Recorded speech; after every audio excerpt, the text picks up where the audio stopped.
All, welcome to our channel. ఈ క్లాస్లో వచ్చేసి మనము డిఎడ్లోని విద్యా మనోవిజ్ఞాన శాస్త్రంలోని లాస్ట్ వీడియోలో మనము మనోవిజ్ఞాన శాస్త్ర పద్ధతులలో అంతఃపరిశీలన పద్ధతి గురించి చూసాం కదా. ఈ వీడియోలో మనము ప్రయోగాత్మక పద్ధతి గురించి చూద్దాము. ఈ వీడియో కనుక మీకు నచ్చితే లైక్ చేయండి, షేర్ చేయండి. అలాగే ఎవరైతే టెట్ మరియు డిఎస్సికి కాంపిటేటివ్ ఎగ్జామ్కి ప్రిపేర్ అవుతున్నారో వారందరికీ ఈ వీడియోని షేర్ చేయండి.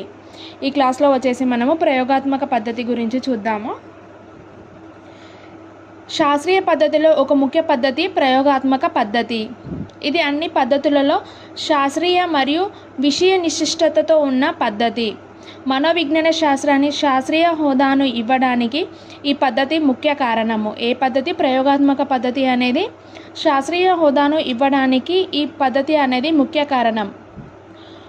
మనుషుల ప్రవర్తనను శాస్త్రీయంగా విషయ నిశిష్టతతో అధ్యయనం చేయడానికి ఎందరో మనోవిజ్ఞాన శాస్త్రవేత్తలు చేసిన నిరంతర కృషి ఫలితమే మనోవిజ్ఞాన శాస్త్రంలో ప్రయోగాత్మక పద్ధతి యొక్క అభివృద్ధి. మనోవిజ్ఞానిక శాస్త్రంలో ఈ పద్ధతి